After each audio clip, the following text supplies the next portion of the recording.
Mes chers collègues, vous nous présentez aujourd'hui une convention de coopération avec le département de la Seine-Saint-Denis et plusieurs grands établissements publics territoriaux.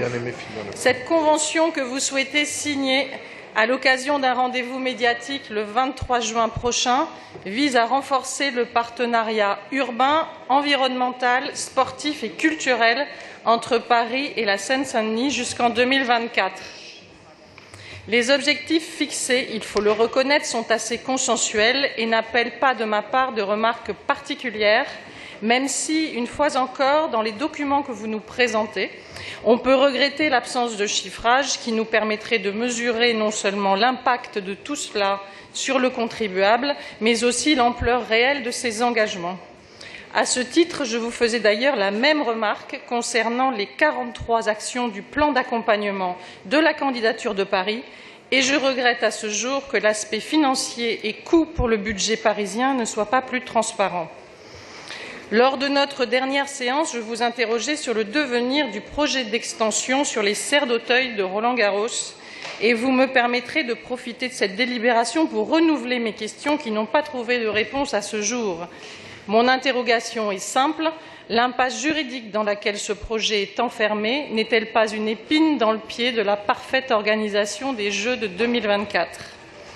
L'obstination des porteurs du projet à ne pas entendre le monde associatif ne fait-elle pas courir un risque à la candidature de Paris, puisque chacun sait désormais que le calendrier très serré des travaux devant aboutir à la livraison du nouveau Roland-Garros pour 2024 ne pourra pas être tenu ?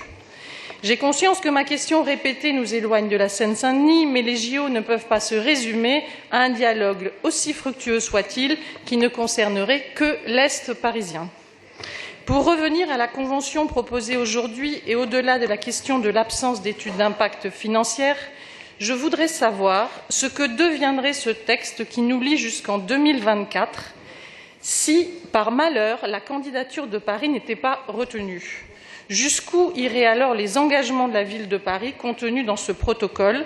Seraient-ils abandonnés, maintenus ou révisés?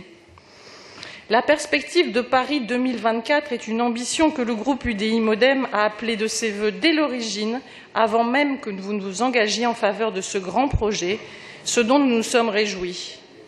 Notre coopération est entière d'abord pour réussir notre candidature, puis, nous l'espérons, pour réussir les Jeux eux-mêmes.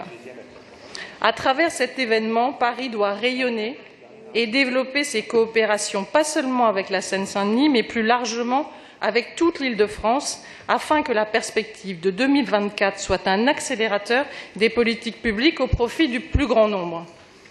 Vous l'aurez compris, nous serons très attentifs aux conséquences financières pour le budget de la ville et soucieux que les questions non polémiques que nous soulevons trouvent des réponses précises de votre part. Je vous remercie.